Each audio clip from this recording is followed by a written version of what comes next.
which I'm imagining as WODS continues, this is the trend that we'll continue to see on red side. But the Aurora should usually be the third ban on the red side, but FlyQuest saying we don't want to pick it, or we don't play it.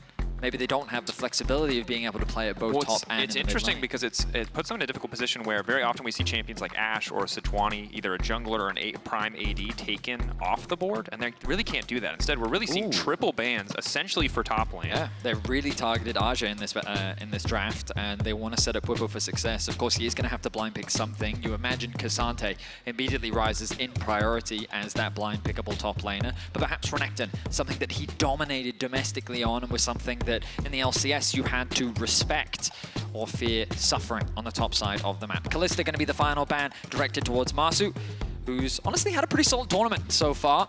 His positioning in the fights has been pretty good. We'll see if he can maintain that performance today with so many first picks. Will it be something like the Vi? And Inspired has showcased a wealth of different champions throughout his career, both in EU and NA. So it looks like, as Renekton is locked, okay, ban set up to try to ensure that Bwipo is in a position where he can safely blind pick top. Kind of willing to more or less fall on the sword for the team there, give a bit more time, give a bit more information, as they didn't have another high priority blind pick. What will PSG reveal? Because the thing you highlighted, obviously Inspired, incredibly deep champion pool, but a lot of times it's going to be kind of contingent on what the enemy is going to pick. See if he has any options of the Vi that feel good, or if we'll end up in kind of a more conventional jungle matchup with something like the Sejuani. Ooh, bit of a throwback there. I mean, Maple Azir, iconic for a long time in the context of PSG. Yeah, we have seen mids be very high priority in the draft. We already saw the lock-in from Knight earlier, and we're going to see it from Maple as well. Okay, so that Vi Ahri mid-jungle combo is a tried and true one. We've seen it for many years, just because they both set up each other. Land a charm, you get the Q connect or whatever. Usually it's the Vi to initiate, which then allows the Ahri to follow up. And because of the mobility of the two champions, they just synergize very effectively. They do. And additionally, we saw in the previous game, right, Ahri very good on her own, but when she has that additional follow, it makes it so much easier if you do want to play more for picks in the mid game. But Inspired going to opt for the Ivern. What we're missing here, you have the melee bruiser, one of the two kinds of champions that really loves to have the Ivern. Now, the scaling hyper carry is usually the other missing component to make sure the Ivern can be effective. Typically, I would expect a Syndra, but I don't like Syndra here. Cassio instead. Yes, the other kind of go-to for quad. And that is a scaling carry. I was expecting something more in the AD department, but certainly can bring a lot to bear. They wanted AP, right? And you also need something that can kind of work with an Ivern, but at the same time, you're playing into a Vi Ahri, so you need something relatively safe. Miasma, great against dashes. Of course, its placement is crucial in that setup. But yeah, it's a champion that Quad is very comfortable on, something that he is well known for domestically, and I think just provides that scaling late game avenue. And very good in the front to back, especially. Definitely, and you're in a situation now where Fly, if you can weather the storm of a combo like a Gnar, the Ahri, and the Vi, your turn is so good. The Ivern shielding, if it can keep people healthy, Cassio immediately turns, she has so much sustain, the potential to run targets down. Of course, absorbing that initial gauge is always tricky, and PSG going to do what they can to take away any more kind of safe backline options. Ashe and Cassio together would make it essentially unplayable for any melee champion that finds themselves dashless. The AD carry bands coming through with the Ashe. And those are the two champions that Massu's played so far, the Kalista and the Ashe. So we'll need to show us something new. Of course, for Betty in the bottom lane, the Kaisa has been the go-to, and it does work very well with what PSG have put together thus far. Excuse me. I was thinking whether Varus is kind of where my gut is going. Yeah. But it depends. Like, I like Ezreal into Vi Ahri just because you have that extra bit of mobility. Don't think Ezreal plus Ivern is a great combo. No. I mean, it is a little bit awkward. Obviously, we saw a little bit of lethality, Varus. Zaya's a good ban. I like Zaya a lot. I think Zaya would have been actually a great pick for FlyQuest, so I like that ban coming through for PSG. When you have this much dive and backline threat, the ability to self-peel that Zaya's ultimate brings. Kaisa ban for Betty. Obviously doesn't leave you with the strongest 2v2, depending on the bond to box line. Instead, they're going to take away the Recon. So seeing the potential of more or less the Wombo comp or the picks that PSG can bring to bear and saying, we don't want to give you any more reliable kind of instant engage tools. And this is the other option, right? When you have a comp that wants picks and dive, you can do the Kaisa and she'll follow him in, or the Jhin who will stay an arm's length away. Jhin has not been a very successful champion in the context of Worlds. Pretty low win rate overall, but has had one or two incredibly standout games in the hands of Jackie Love, of course, against T1. That was how they found their first win. Kaisa's going to be locked in. Okay.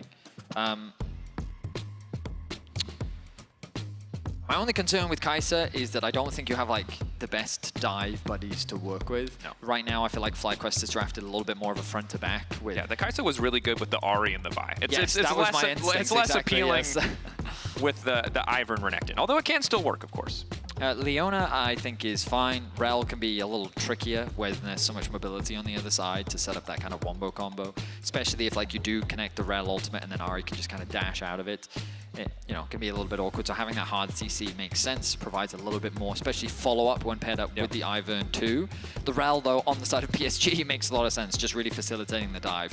My expectations were that the AD carries were going to be swapped in this draft, but either way, going to go with the Jhin, having a little bit more range on the side of PSG. The pick potential definitely can follow up pretty effectively, but a lot of PSG's draft is going to be revolved around their mid-jungle duo. Wouldn't be surprised if we saw a swap come out from FlyQuest to not only get the Renekton out of the Gnar matchup, but also to then help the Kaisa weather the storm of the first few early levels.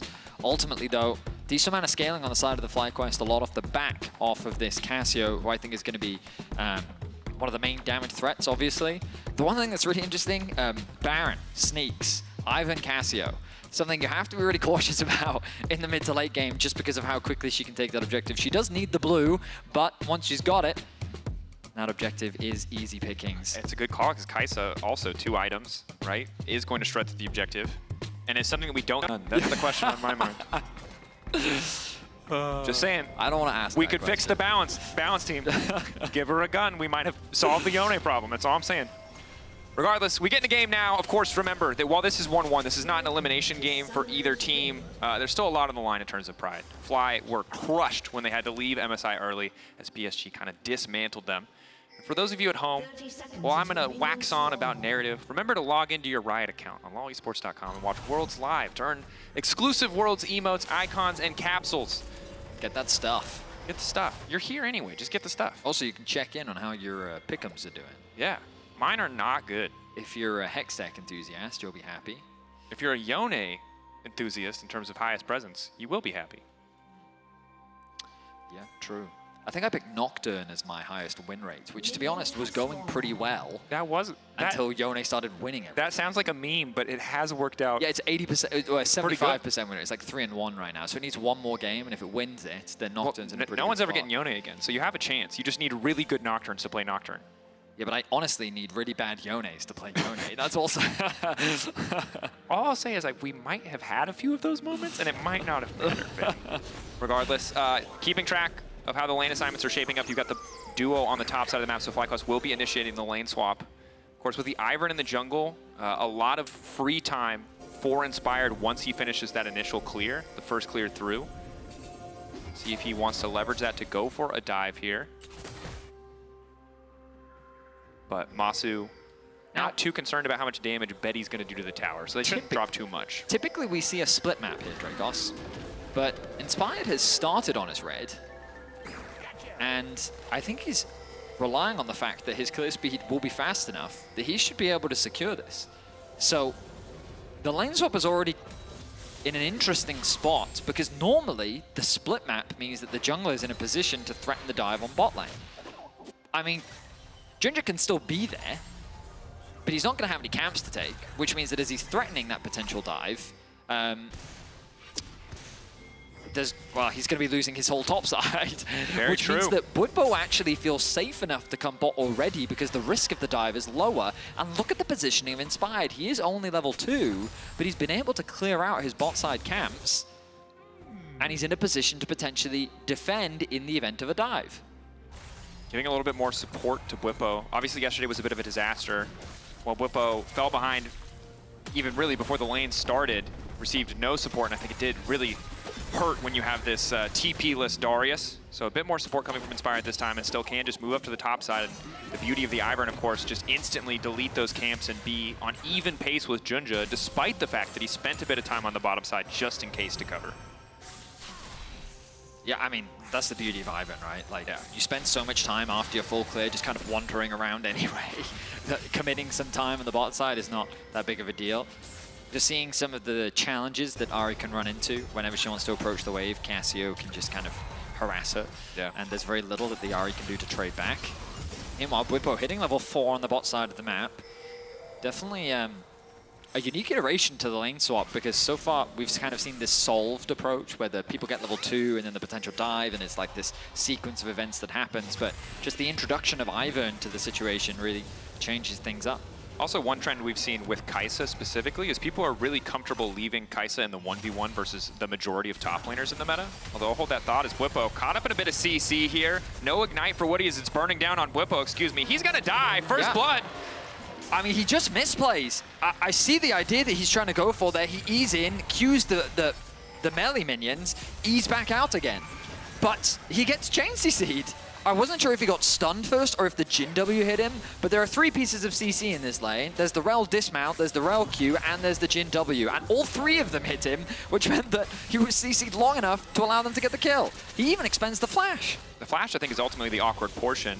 Of course, playing pretty aggressive to make sure that he can get the XP. Again, in the context of a lane swap, if you get minions, if you get money, that's okay. But as long as you're getting XP, you're generally in a fine state. Giving more money over to Betty is going to hurt, though. Early Swifties, faster on the rotation, getting to top faster now. And it looks like it's going to be the matched 2v2 here, where Betty arguably stronger in terms of itemization. Yes, less combat stats, but Swifties are so nice for Jhin in terms of trading. What I will say is, even though Bwipo died, when you look at the actual top lane circumstances, Azhi lost a lot of XP because he was being zoned away by the wave, whereas PSG's bot lane continued to push in, allowing Bwipo to soak up a lot of XP. On top of that, the top wave was pushing, meaning that Massu and Busio can catch that wave, and Bwipo was able to TP in on the stacked wave bot. So in terms of XP, like, look at how far ahead Bwipo is right now. 2 full levels. Azhi is about to tick over to level 4, but Bwipo is going to be level 6. And that's terrifying for the Gnar. Cans continue to harass in mini Gnar form. Once 6 comes through, dives get very easy, even without, honestly, inspired in the area. Azhi going to have to play very conservatively, very respectfully for the next few levels, as Betty caught out a bit there, but will sidestep the Void Seeker crucially. Stop that plasma proc. Right now, very good pace early on for FlyQuest. The gold is close, but you can obviously see that some of the lead that FlyQuest do have in individual lanes is coming from Quad, keeping that pressure up in the mid lane. Does recall and get a tier. So good pace thus far, despite the kind of questionable early death from Bwipo. I guess the other good news you could argue is that the first blood went over to Rel, which is pretty much where the gold lead is sitting right now. Inspired with his bot lane. Gonna start this objective. Cassio's underneath the tower for the time being. Nice setup of the brush wall to create this fog of war. Good use of the Ivern utility. Mid lane was in an even state. Top lane now even, but they'll just be a little bit too late to the objective. Response coming in from JunJia now, but he's a little bit late on starting the objective here, so Fly will have a bit of an advantage in terms of map pressure. Apologies talking over you there, Drakos. I just noticed that Cassio actually has half a level on Maple as well. We didn't get to see what happened in the mid lane matchup, but Quad must have had like a nice trade or done something to force Maple back, so they actually lost a wave. And now look, he's actually 2 waves up in terms of CS, and he's half a level. So Quad playing the 1v1 very well in the early laning phase. And kind of as expected for Cassio, right? Notorious for, especially level 2 onward. She hits you with a Q, she's willing to burn through her entire mana pool, and if you stick around for that, you're gonna die. So Maple, while he has really good setup when Woody is here, when JunJia is here, and the isolated 1v1, it is a tricky matchup to play out. Yeah, I mean, Cassio is that champion that only Cassio players can really play well. Whoa, whoa, whoa. Busio going in, but he's under the tower. It's a little bit awkward here. Charm now going in. Woody immediately going to fall up. Ignite taking on Maple. It does not do too much. Twin Fang there. Whew. Quad threatening enough to stop them from killing his support at the very least. Busio was so close to being underneath the tower from that charm. If he had been, and then the CC had come through from Woody, that likely would have killed him. 2 tower shots definitely would have connected. JunJia on the way and inspired in the area as well. Maple immediately going to kick this fight off. Can they take the Cassio out of the equation? Petrifying Gaze is clean from Quad, but it's not enough. Maple quick to move back in with the dash. Finds the reset as well, and now Busio's in trouble. Shield coming in. Denting blows from JunJia. Buys enough time to find the second kill. It's a double kill for Maple, but FlyQuest are able to respond. A crazy collapse from JunJia. Q's in, connects the ultimate as well. But Quad was able to find a magnificent ulti, just didn't quite have the damage needed to turn the kills in his favor. Overall, a 2 for 2. Credit to Quad for getting the ulti off. I don't think that is quite as favorable, but you can see the aggressive look here from JunJia. And this is a team that's played together for so long, excellently coordinated. Keep track as well of Busio. Flashes onto Maple, locks him down as much as he can, but the Q has already come through, so the damage is there. Chains CC onto Quad, flashes out, gets a nice ulti off, but then Maple has extra charges of his ultimate to be able to finish that one off. Busio secures a kill, and crucially in this 2v2, Maple got 2, Quad got 0, right? Yeah. Making the lane matchup that much easier. Merc Treads alongside the Lost Chapter secured for Maple makes the matchup so much easier. And this is every single champion except for Kaisa is giving you Merc Treads value in terms of that tenacity right now. This is a fantastic early purchase to have. Getting that extra gold is going to make this matchup so much easier. On top of the additional boots 2 movement speed, Cassie obviously going to be lagging behind for the vast majority in terms of that MS overall. But well played, well punished. Ultimately, just the distribution of gold that really makes it so favorable, as you highlighted. And now, when it comes to the overall gold, it's within touching distance. It's not that significant. But the 3 grubs for FlyQuest does mean we need to keep our eye on this grub spawn, where both teams are kind of going to open up onto the map. Where are these laners going to go? How are they going to assign? Crucially, Bwipo still holds pretty much a full level over his lane counterpart. Junglers are even.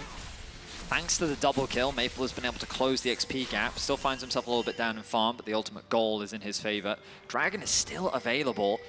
PSG weren't able to find that cross map when the grubs are dropping. Now with the grubs respawning soon, Bwipo will have his TP available. We're cresting the 10-minute mark as well, which is happening right now, which will unleash those TPs and mean that Bwipo will be poised and ready to fight in the event that grubs start, and Azhi won't have that same response. And this is going to be a really tough fight if PSG do want to contest second grubs. But with bot lane already going in, with Bwipo getting aggressive here, looks like the Dragon might be the play instead. Azhi now backing up, JunJia on the way in. Bwipo waiting where he wants to go. Massu ulti ready, can get involved in this fight if he needs to. Wall up is good, some initial damage. Void Seeker there, flash out from JunJia. Solid start to the play from the side of FlyQuest. Really taking control of the bottom side of the map. I'm kind of surprised to see the FlyQuest bottom lane rotate here with the grub spawning, but they've set their sights on the Dragon. It looks like Charm Good connects. Charm. Excellent route from Betty. Curtain call there now too. Redemption there. Is it enough? Quad now healing up. Nice sidestep. Blinking health bar. Nowhere left to go. Petrifying Gaze does nothing. Good patience from the side of PSG. I mean, they really used their range to perfection right there. Nicely done from Maple and Betty. Quad couldn't hit anyone. Yeah, this is the problem, right? It's like Cassio is one of these more close-range mages. If you can keep her at arm's reach, very hard for her to get involved. If she doesn't hit the Noxious Blast, she doesn't have that movement speed. And it opens up the grubs as well for PSG. Bit disastrous because if you looked at the item spike, Static was completed for Massu. You had Redemption coming in for Inspired. He's forced to use that mid, and now a lot of the strength that they should have had in this fight no longer there. Didn't get the Dragon either. Didn't really get much bot, so played for the kill, played for that gold. But luckily for them, powerful enough. Prio on their even lanes in top and mid means that they can just walk in and take this, get the 4-grub spike. That could have been much worse. Credit to Fly for getting back out on the map fast enough to stop the 3-for-3 grub trade. Yeah, because after Quad died, Fly no longer felt confident enough to be able to contest the Dragon. On top of that, there was a huge wave in mid that Quad ended up losing off the back of that, extending the gold lead even more in favor of Maple. And yeah, I mean, PSG, the idea was good to start off the grubs. The problem is you've just used 2 ultis in your mid and AD carry. And on top of that, Bwipo's just TP top lane and Azhi doesn't have TP available. So it's a difficult objective for you to continue to fight for, which means that FlyQuest find themselves with 5 grubs, which is a great place to be in as Bwipo gets himself another plate. Gonna get 2 here. Azhi has no support. So Bwipo, I'm not sure how much information he has, but isn't gonna risk overcommitting or taking too bad of a trade. Of course, when the Cole completes, Azhi will get a bit of a gold injection, will even up this lane to a certain degree. But now that both teams have their 1 item spikes, this would have been a time where PSG maybe could have found a fight on better terms, but the grubs sadly are already gone. Drake is still on the table, but we're a minute and a half away from Herald spawning. Looks like PSG are going to start this one off, and FlyQuest are happy to concede it. Busio continues to hover around bot lane. Maybe they can catch Maple off guard. He's very respectful though. Pings are coming down from both sides. And this is where the Merc Tread value is insane, right? Leona goes from feeling unstoppable to manageable when you have that. So it's all about this miasma. If they can layer the CC, if they can find the setup. Unbeknownst to them, you've got 2 members waiting in the brush, ready to make the play happen. Bwipo and Azhi trading on the top side. Bwipo still sustaining that lane prio as Inspired Likely to lose the red buff here. Collapse coming in. FlyQuest, I don't think you want this fight. They don't really have good information. Ward over the wall will show them how many members of PSG are in the area. PSG not going to stick around. They don't want to take the risk. Waves aren't really in a good spot. If they die here, could lose a turret. Massu forced to cleanse. Jinx. Look at us, we're perfect singles. Of course, the cleanse isn't because of Betty. The cleanse is because he has no idea where the rest of PSG. I mean, it's one of those things where in solo queue, maybe you don't cleanse that, right? Because you're just like, there's Do no... it, you won't. Yeah. In pro, you're like, I'm cleansing that. I can either not have cleanse, or I can be dead and embarrassed for not having cleansed, right? So, exactly. Makes sense. Yep. I mean, it's just, in all honesty, it's a good perspective to have, you know? Just burn the flash, better to live and not have the flash than to die and have it up, as you already said. Good Same principle. Quad. So Either awkward. Either way, we kind of take stock of the situation. The gold advantages that PSG find themselves with are on mid and AD carry. Betty has been picking up plates, finds himself a kill. Maple also securing that double early on means that they put themselves in a very good position. And as MasterCard Lane Economy Snapshot is highlighting for us, the advantages for FlyQuest are sitting on the top side. So right now, I think PSG is happier because the gold is in the right places. And so as we enter the mid game with these items completed, you have to give that advantage initially over to PSG. I think a lot of it is going to come down to that execution. We talked about it. So many good pick tools on the side of PSG. But when you're facing a Cassio alongside that Ivern, 5v5s can be really tricky if you don't have the proper setup. Tower for tower trade. But Fly with position on the top side of the map are going to be able to grab the Herald as well. So again, a situation where Fly are able to find the greater trade. Got the grubs earlier, now grabbing the Herald, in a position to start to really blow this gold lead open. We'll see where they want to use the Herald. Obviously, bot and mid tier 1 are both still up. But I think against a pick composition, just opening up mid lane gives you so much more access to the map. In terms of itemization, it's pretty even across the board. Stridebreaker, though, finished for Bwipo after securing that first Tower Bloods. He was injected with a lot of gold. Now they can use this Herald to unlock mid. Massu has to showcase respect once again. Bwipo waiting over the wall. Daisy fading away, gives us a little wave goodbye. Massu has to be very careful, though. As long as he's the follow-up, he'll be fine, but if he gets caught out, get deleted very quickly. Maple level 11, really trying to use his power. Forces the Dominus out from Bwipo, doesn't use the ult himself, so again, these small cooldown advantages don't look to be too important initially, but if they can follow up on them, may be able to build a greater advantage. You are seeing, I would say subtly, one of the problems of FlyQuest composition being range, right? We saw it earlier with Quad in the mid lane where Quad just couldn't hit the Ahri or the Jhin. Yeah. And in that situation there, Bwipo, he wanted to ult, build Fury, then get a longer stun off. But again, he just wasn't quite in range. Now, this may not matter depending on the outcome of the team fight, but it is something to keep track of that, like, Ahri and Jhin, these champions that just get bonus movement speed from things in their kits, as well as the things like the fleet footwork, like, it can be really annoying for champions like Renekton, for champions like Cassio, for Kaisa, who really wants to be within range of you, right? And so we'll see if it ends up being a problem. But yeah, again, it's very subtle because, like, outside of that one kill that we saw in mid, it's not really resulting in a huge amount of advantages for PSG so far. But you can also see why this game has been a lot more about moving around the map than it has been about these big full-on 5v5s. It's tough for FlyQuest to really press their advantage. I mean, I'll also say it's nice to see, you know, a Western team recognizing they've got good scaling and just being patient in the early game, not trying to overforce fights. No, I don't know. I really love the fact that every game either starts with Western teams doing good and then immediately throwing, or finding a way back in the mid game. As Bwipo's now in trouble. Good healing coming in. The Ignite already there. That means he's likely to fall. Flashback to safety is clutch. Massu free hitting on Woody. Taking a decent amount of damage for stepping forward. Daisy's first knockup looking good. Second knockup coming in. How many can they hit? Go, Daisy, go. Not able to get anything else. Walking away now as Maple gets a bit of a chunk there. So Bwipo ambitiously tries to contest the Scuttle Crab in the mid lane, and you could argue that it was a success because his team did secure the objective and it ends up being a trade of flashes. But Quad investing the TP, ready for a fight. Which Drake one in 3 does seconds. manifest? Maple no ult, JunJia no ult. So if we look at the 5v5, Fly feel good about the trade. Yes, they're down Bwipo's flash, but they have all their team fight tools. We find ourselves in another situation similar to the previous game where Maple wants to back. I think he has enough gold to complete his item, but I think it's going to be too late. which means that second dragon of the game will go over to FlyQuest. Interrupt's going to come through from Bwipo as well. And I mean, there's no rush to go back to base at this point, given that the objective has already fallen. Mountain Soul, not the best roll, not too bad either. Of course, Jhin notoriously bad at killing some of these beefier health bars. And when you have the shielding on top from Inspired, always going to feel good to get more out of those shields. See if there's any sort of... I don't think anyone builds Serpent's Fang anymore, I feel like, but you never know. True.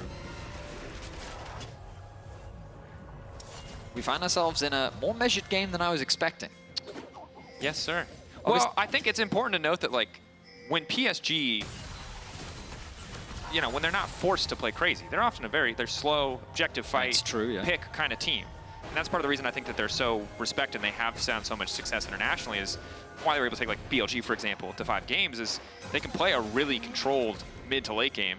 I will say, I feel like this is projection, right? Okay. But it feels like that FlyQuest is, like, very aware of what happens at MSI, based on what I'm watching, you know? Like, again, it's purely speculation, because I don't know what the comms are like, but it does feel like that they're constantly reminding each other, be mindful, be careful, this jungler could be here, respect this play. It does feel like they're super respectful of their opposition. Well, you can't afford to lose. They certainly do not want to. Nice poke onto Bwipo.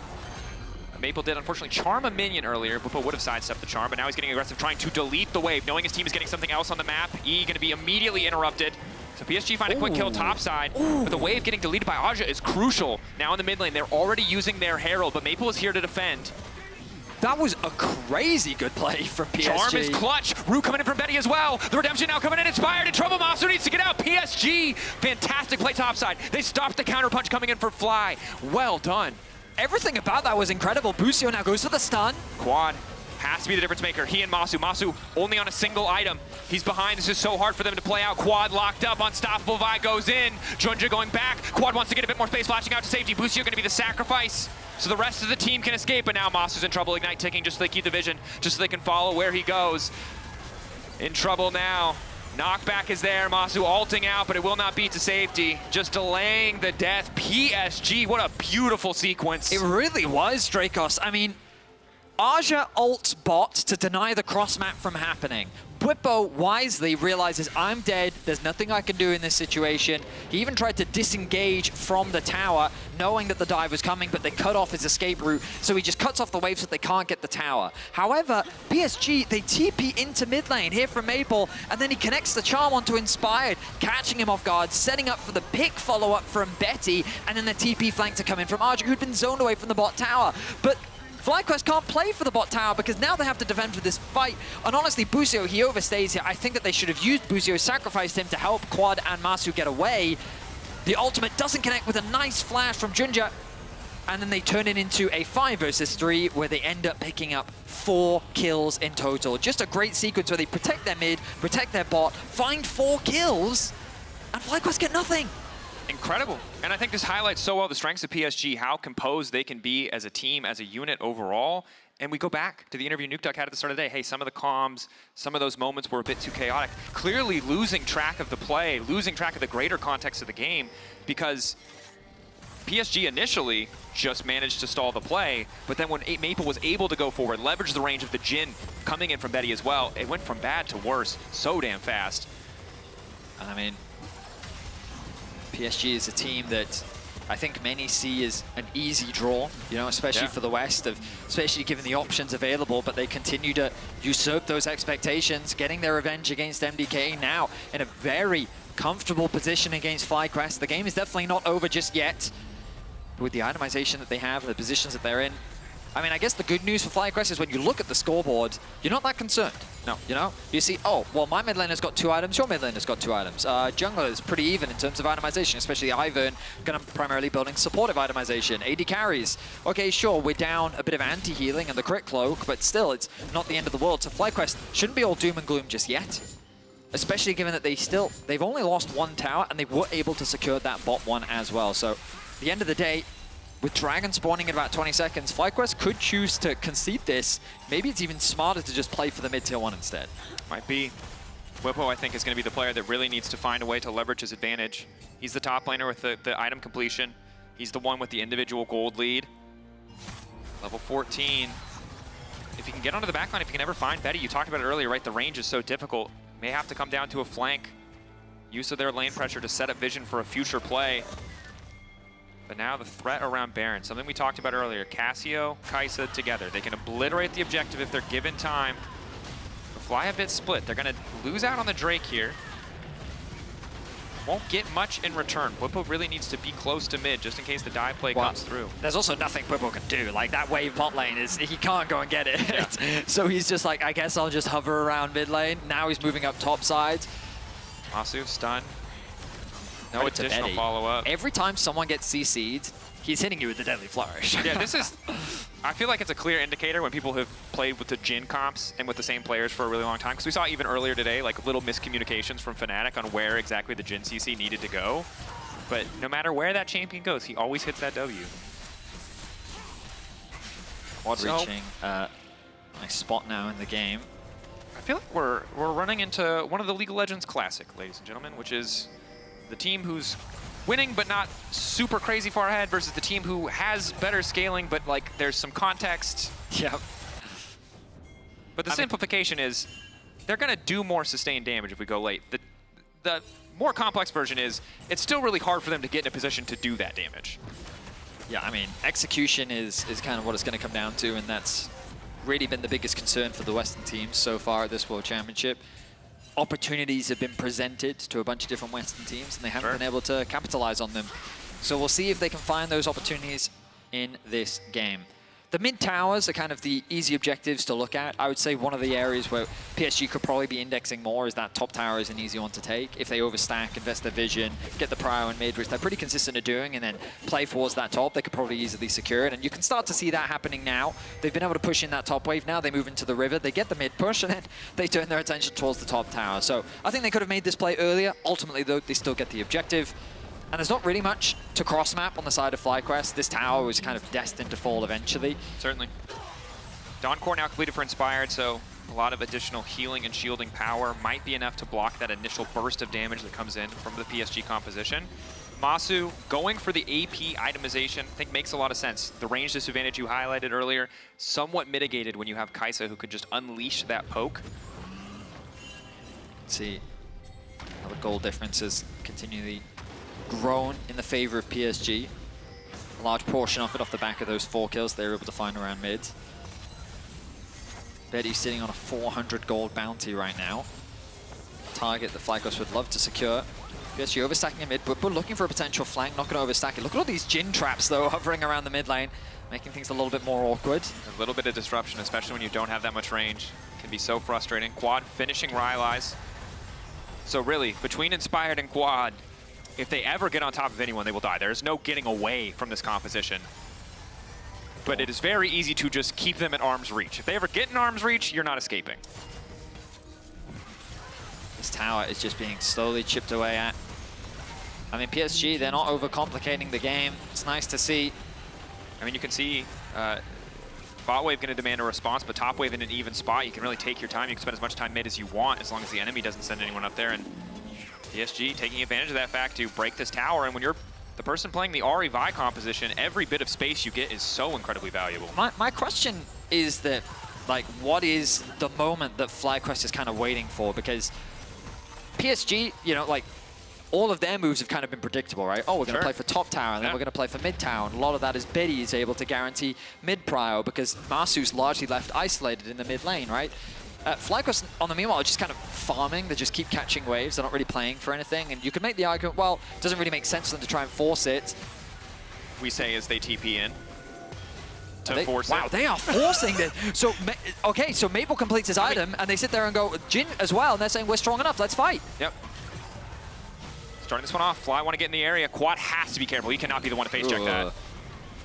Luckily, the brush vision coming in from Inspired does allow them to step forward. They don't get a lot out of FlyQuest to start that objective. It costs them the TP. If they can't find the fight here, it's a bit difficult.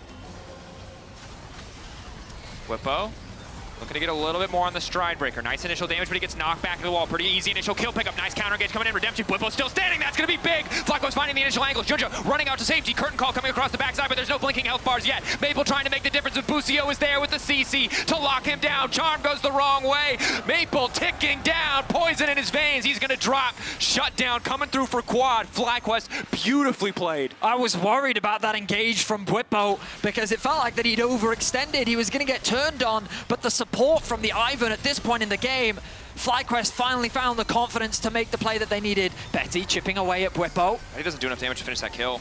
And again, they obliterate this objective. Do they turn for Azhi?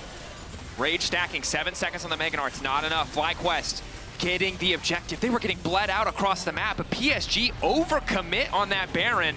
And Fly are quick to punish. Yeah, it was, I understand the idea. Like, we've just gone back to base, we've hit our power spikes, let's force before FlyQuest can spend gold of their own. But then it ends up in this situation. This is what concerned me for Bwipo. It felt like that he was the one overforcing at this point, but the amount of utility that he gets in combination with the Sterix and the Ivern, look at this massive shield. He's able to soak up so much. Quad's ultimate comes through, they take out Woody, they turn their attention onto JunJia as Azhi is forced to back away, and Maple just can't really lock a target down. So he's the one that then gets locked down. And basically, Bwipo just acts as a tank. He is the one soaking up all the damage. He's the one drawing all that pressure. And PSG crumble under that pressure. They can't find the targets that they're looking for, and FlyQuest get the front to back that they're looking for. And kind of the success I feel like they had in previous plays, making them forget how powerful FlyQuest are from a compositional perspective. The item advantage is not enough to balance out when Cassio is able to get into range so easily. Bwipo really the bait, and this is something Inspire talked about in his interview with Travis Gafford. Hey, there are so many teams when we're winning, when we're finding wins domestically, where we just offer them a little crumb, they come in and we take everything for them, and that's exactly what happened with Bwipo. Stun coming in, not going to burn anything else. Baron there, and this is where the Ivern gets so frustrating. No real long-range siege potential, but a lot of tools to make PSG's life difficult. Yeah, I mean, so this is the other problem with FlyQuest comp is hitting the towers can be a little bit stressful, but if they keep leveraging the Baron empowered minions, Bwipo going in again. Sterix is a very good item, and Ivern backing him up means he's gonna live. He should be dead. I can't believe that he lived that, but you're really seeing the value of this Ivern. The utility, the redemption, the shielding, they get the tower. I mean, it's like the perfect combo. Bwipo can be unleashed as he wants, and Inspired will always be there to protect him. It's like they baby-proofed the Renekton. It's like they covered him in like styrofoam so he can't hurt himself. Like Inspired's like a mom coming in like, oh, nope, not there. Yeah. Here's a redemption. Here's a shield. Let's back that one up. And to be fair to Bwipo, like some of these plays look very aggressive, but the reality is the second he goes in there and he lives, they have enough space to take that tier 2. So while it's volatile and under certain circumstances, you'll look at that as crazy. In the context of this game, it generates enough space for Fly to actually get some money value out of the Baron. FlyQuest haven't been able to build a huge lead, but remember that they were at a 3K gold deficit. Yep. And so now you have Seekers coming in for Massu. He's got enough AP to empower the Void Seeker. So you kind of weathered the storm of what was a pretty commanding lead for PSG in terms of power in the game. For sure. And the Serpent's Fang gonna offer a lot of value. I didn't think we'd see it, but there it is. Healing, I mean, you feel for Betty though. He's the carry and he has to buy the shield reduction item and the heal reduction item. Jhin not having Infinity Edge does feel bad. Yeah, I'll say Mortal Reminder is very comparable to Lord Dominic's these days because they obviously nerfed the armor pen on it. So that heal cut doesn't feel bad. Yes. Serpent's Fang obviously will feel good if you're getting value out of the shielding cut. In any other situation, it's going to feel quite bad. Gale's Crucible now finished for Inspired as well. That is like a mega fed Ivern. Hey, bubble wrap this Renekton, man. He is not going to die. There's nothing they can do. Yeah. They put the baby in Kevlar, Betty. He is safe. Yep. I mean, I just think that it enables his aggression perfectly. Now, PSG have set their sights on the tier 2 in bot lane. They've got a nice push in mid. They're looking for picks. They won't find one. Busio here to defend for now, but Quad is on his way. They've got to be careful of a potential dive. They don't really have the members here. The cross map coming through from Bwipo on the top lane. It's taking a bit of time. Yeah, the TP response can happen as well. There's no real other play to go for here. They get the TP, obviously long cooldown before Baron. and another Drake will be up. So TP advantage to the side of Fly. That's kind of what they get from the pressure. FlyQuest in a pretty damn good spot, all things considered, right? Yeah, we talked about their comp outscaling. They are now in a strong enough position that they can fight for lane prio, that they can set up on these objectives. And again, really that one play bringing them back in this game is Bwipo getting a little aggressive here, but he's safe. He has the shields, he's charmed, but he's still alive. Curtain call coming out. Follow up from Maple, not enough. Oh, and this is this is the problem we've seen with some of these Ahri Jhin compositions. If you don't have the damage to finish that first kill, it feels so hard to follow up anymore in the fight. So that was what I was going to say. I feel like PSG are running into a bit of a damage problem now, because it's not just that you have to get through this Renekton, it's that you've also got to get through that repeated support provided by Inspired. So with Jhin and Ahri, with this much utility, like... And the thing is, if you burn your cooldowns on the Renekton, you do not kill him, and you overstep even 1 second, it's Massu flying in on top of you. It's the war of attrition. Yeah, I just feel like you lose. You can't win the war of attrition, so you have. And you've got to reload. Like, it was cool when he was ahead. When he's even or behind, it feels really bad. Massu. Let's. Okay, it doesn't feel that bad. Nice sidestep from Massu. That saves his life. Does have the cleanse, but lucky he doesn't have to use it. TP now being used mid. That was the advantage they had from earlier, but Azhi is off to the side. They have to keep their eyes on the Snark. Instantly Inspired now zoning him off, using Daisy to get him away. 13 seconds on Baron. They can't use their mid prior to go up. PSG already have setup on the Drake, and it looks like Fly feel more confident in the 5v5. They don't want to give them access into the river. Daisy going in, a bit more poke. Betty and Maple isolated. Bwipo leveraging the fog of war, going to get spotted out by the trap though. Good patience from PSG though. They wait until Daisy not being dies. started off. All of the vision is just like, look, they're out of wards. The only thing they get to see, oh, Busio. Quick stun.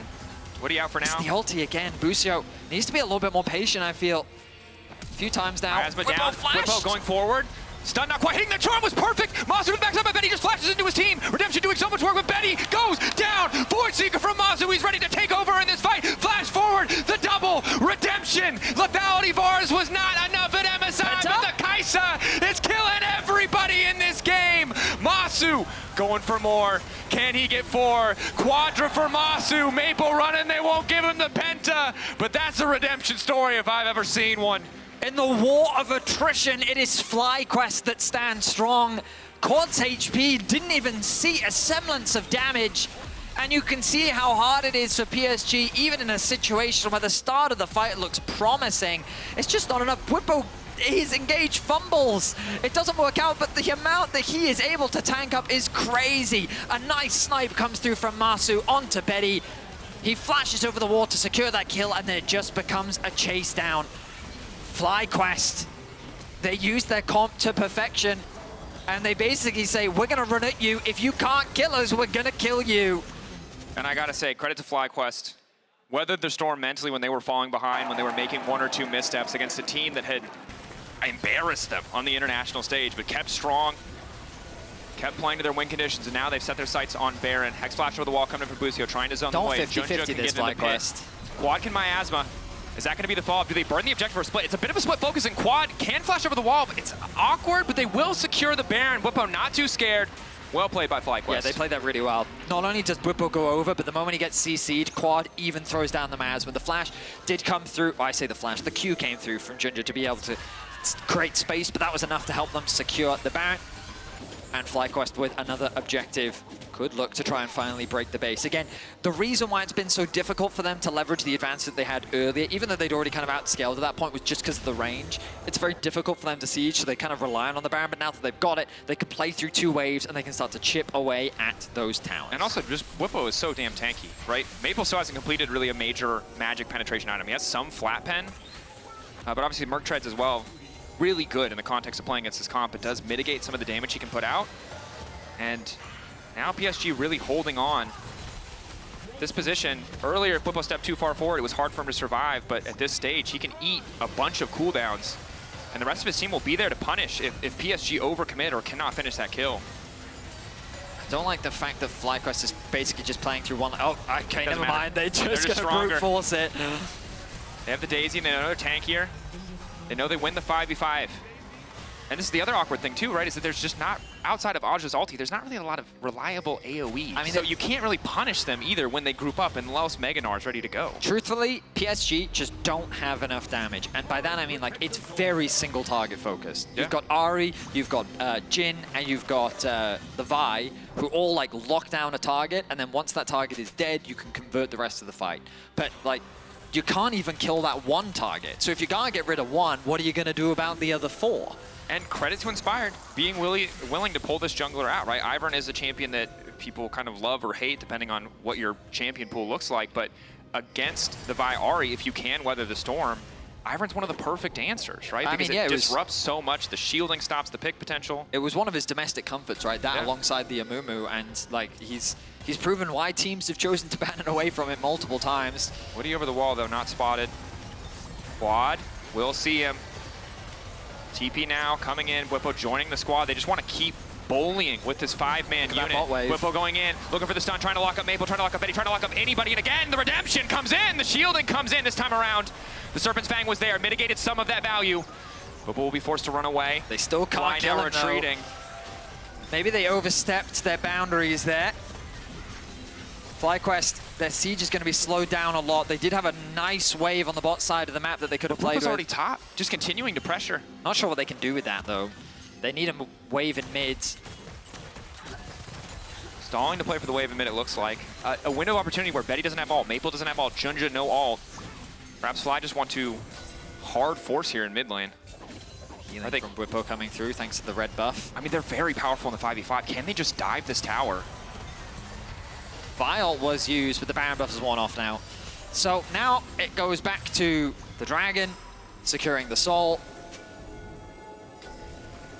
But maybe they can look for a pick here. JunJia locked up. Just happy to poke. And again, this is a team you can tell.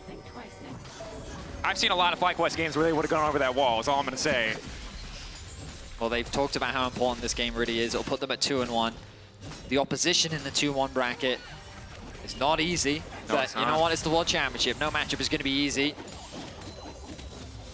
PSG, a reminder that, as you highlighted, a team so many Western teams would be happy to draw, very quickly reminded Mad Lions they are no easy opposition, and in the early game certainly did the same to Fly. I mean, PSG had a composition that with the early lead, they needed to snowball faster. 100%. They needed to play faster, and we talked about how like their objectives they could have been playing for a little bit earlier, and unfortunately they just waited a little too long. They tried to force that Baron on those 3-item power spikes, and that was the window that FlyQuest needed to turn the game around. Ultimately, FlyQuest did play the patient game. It ended up working out. They didn't overforce, and now they find themselves in this position. Soul point, Dragon spawning, 2 seconds. PSG don't really have a lane to play through. They're completely split. It's an easy collapse. Massu could have got the first kill onto JunJia. There's no fight here for PSG. Redemption goes down. Bwipo going to take the additional healing. 500 health. Massu now unstoppable. Takes a bit more time than expected to kill JunJia.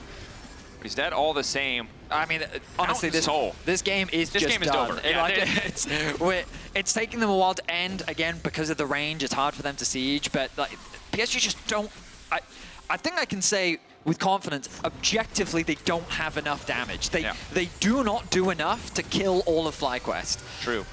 And I think we've learned, because we talked about Grass versus Electrocute earlier, that Electrocute is not enough to make Maple a one-shot late game assassin in the context of this game. I mean, if he could land a full combo onto Massu before the Mountain Soul, maybe. Maybe. If he can land a full combo onto Massu when he doesn't have Cleanse and forgets to push Zanya's or Flash. Correct. If he stood there. And if he doesn't have Mountain Soul. And that doesn't account for Locket. Anything that Ivern does at all. Just anything. Literally. He can just, like, at this point, his voice line gives shielding. He just goes, ho-ho, when he gets 300. Yeah, so, yeah. Let's not forget, okay, one of the, I guess you could say stupidest things, right? It's, like, Inspired's ulti can not only block charm, but if you're not even in range, you could just, Inspired's ulti can tank the W from Ahri as well. Yeah, that's an unfortunate set of interactions for Maple. And obviously for both these teams, right, you don't want to fall down to 1-2, but this is the last set of best of ones today. So from here on, you get the best of 3 chance. If this had been in the lower bracket, PSG would have the chance to adapt, to change their strategy, maybe to play more aggressive early. But at this stage, it's really going to take a miracle for them to come back. I mean, this is kind of Daisy's soloing the Baron. Yeah, just keeping it aggroed for now. I Yeah. think that FlyQuest, they could just have quad. Yeah, Massu can also just do it with Daisy. That's I mean, also greatest rivalries, LCK versus LPL, Daisy versus the Baron. Specifically Cupcake Daisy for some reason. Well, they one-shot it. Yep. And again, no discredit to PSG. They are an incredible team, but at this point from this position, just don't want to oversell, but also don't want to make it feel like we're underselling PSG. It's just impossible. The math just does not match. Yeah, that's kind of where I'm at, yeah. They lose the Excel spreadsheet version of League of Legends as Bwipo goes in. Some initial damage. Ulti in the back is good. Maple trying to make the difference, but the charm does not hit. Crucially, JunJia now running. Azhi has the AoE, but he gets one popped. Massu doing so much damage. It ends up being a 1-for-1, the trade of top laners, but as the wave comes through, Maple can't play. You highlighted it. Daisy just blocks all the relevant cooldowns. Only the Orb of Deception will go through. Charm again, hitting a might. This man cannot catch a break. FlyQuest pushing in. This is a moment where they can overstep. One of the few left to them. Can they play it out clean? Massu just melts these towers. He's going to keep so chipping away with the W. W cooldown is non-existent. Massu going back. Woody doesn't hit, and that should do it. Massu free to do all the damage he wants, going godlike in this matchup. Benny, a dead man walking. JunJia running for the hills. Massu going golden, baby. Yet another quadra to come in as they close this one out in style. FlyQuest moving on to 2-1. A shaky early game for FlyQuest, but they don't overforce, they don't over-aggress, they wait for their composition to scale up, to come online, and they're able to dominate. Massu, gonna be the highlight player, of course, but inspired, 1-1-14, 100% KP on the Ivern. I mean, good stuff, and I think I can just hear all of North America collectively breathing a sigh of relief, and at least some of North America's on our desk, so we'll find out what they have to say. I mean, yeah, I feel so much better now. You're not a part of the team. Calm Wait, down. what? Calm down, all right? Relax. The difference that 20 minutes of time makes. Because I'd say before they had the comeback fight, I was so nervous. It felt like they were too hyphy, that they were just making too many mistakes, that it was going to be another one of those games. Whew, Yeah, finally. I was like, look, you have Ahri, Vi, Jhin. I was worried for the Cassio because it never really felt like we were going to have Prio in a fight, and then it just clicked. Yeah, it's all about recovery and how the champions are supposed to work together. And I feel like FlyQuest did a spot-on job on this account, and thanks to the reliable Cisco network, they were able to pull off a crucial fight that saved the game completely. Oh my gosh, they absolutely were. Like, let's take another look at this one. This is when they were down in gold, I believe, and the game had gotten sneaky late. Like, Bwipo is level 16, but I'd said 10 seconds before this, Bwipo's gonna flash forward and die, and that's what everybody thought was gonna happen until Sterix, Ivern, Redemption come in, and he actually doesn't even get close to dying. Meanwhile, FlyQuest clean the fight. It's ridiculous because this is just one of many moments, and I think you said Hilly on Twitter talked about basically creating space. Bwipo created a lot of space. The one that reminded me, there he is! Oh my God. That's him! That is so cursed. It is Okay, there you go. cursed. And that's the game, actually. It's Bwipo's Renekton turning into it. But look at Massu. This was the result of the very long game. The Cassio, I'm still not